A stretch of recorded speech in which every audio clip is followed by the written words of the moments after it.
je suis honoré de m'adresser à vous aujourd'hui au nom de la Task Force interministérielle et interinstitutionnelle sur la stratégie nationale de désarmement, de démantèlement, de réinsertion et de réduction de la violence communautaire. À l'occasion de la Journée internationale de la jeunesse, je tiens tout d'abord à remercier le gouvernement haïtien et particulièrement le ministère à la jeunesse, au sport et à l'action civique de l'importance cruciale accordée à la jeunesse dans l'avenir d'Haïti. Le thème choisi cette année, des clics au progrès, les voies numériques des jeunes pour le développement durable, revêt une importance particulière.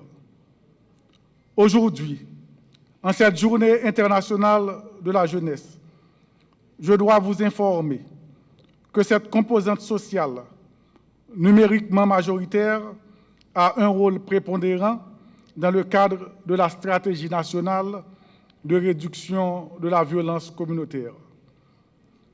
Notre mission est vaste et importante, mais notre détermination est sans faille. Nous travaillons sans relâche pour vulgariser la stratégie nationale établie et promouvoir un plan d'action national qui répond pleinement aux besoins et aux défis de l'insécurité dans notre pays, afin que les jeunes puissent évoluer dans un climat propice à leur épanouissement. Nombreux sont aujourd'hui les sentiments de joie et émotion qui égayent mon âme juvénile pour avoir l'honneur de prendre la parole au nom de la jeunesse haïtienne à l'occasion de la clôture du mois de la jeunesse, incluant le programme Jeunesse pour la paix et la sécurité lancé le 12 juillet dernier au ministère de la Jeunesse, des Sports, de l'Action civique. Depuis plus d'une décennie, sévit en Haïti une crise pluridimensionnelle, soit sociale, politique, économique, culturelle, crise de sécurité, pour n'en citer que celle-là. Fort de ce constat, il est une évidence que la société haïtienne et l'État en particulier ont beaucoup de pain sur la planche et se doivent de mettre les bouchées doubles pour pallier cette situation désobligeante, malencontreuse, dans laquelle nous croupissons tous et dont les principaux victimes sont les jeunes. En ce 12 août, nous célébrons la Journée internationale de la jeunesse autour d'un thème emblématique, le progrès à portée de clic, la jeunesse et le secteur numérique au service du développement durable. Alors que cette célébration met en lumière l'importance indéniable et grandissante des technologies numériques dans la perspective d'un avenir durable, le MJSAC saisit l'occasion pour reconnaître leur synergie avec les jeunes dans la modélisation de la société de demain. Les technologies numériques sont désormais au cœur de notre quotidien. Dans cet ordre d'idées, nous avons identifié à l'occasion 5 préoccupations qui, conformément à notre mandat, doivent devenir de véritables vecteurs d'opportunités pour notre société, dont le socle reste et demeure cette jeunesse active, consciente et pleinement engagée. D'abord, l'éducation, qui est la jauge de la valeur d'une nation. Les technologies numériques offrent d'innombrables opportunités, tant au niveau académique, par la mise à disposition d'outils qui facilitent l'apprentissage, qu'au niveau du perfectionnement, en raison d'une démocratisation croissante de l'accès au savoir.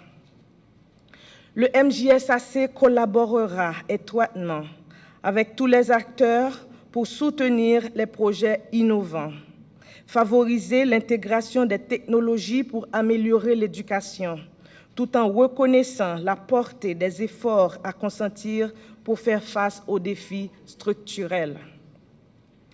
De même, le pouvoir du numérique a transformé notre manière de vivre, se fait sentir à travers les nouveaux paradigmes, l'entrepreneuriat des jeunes aussi, y compris.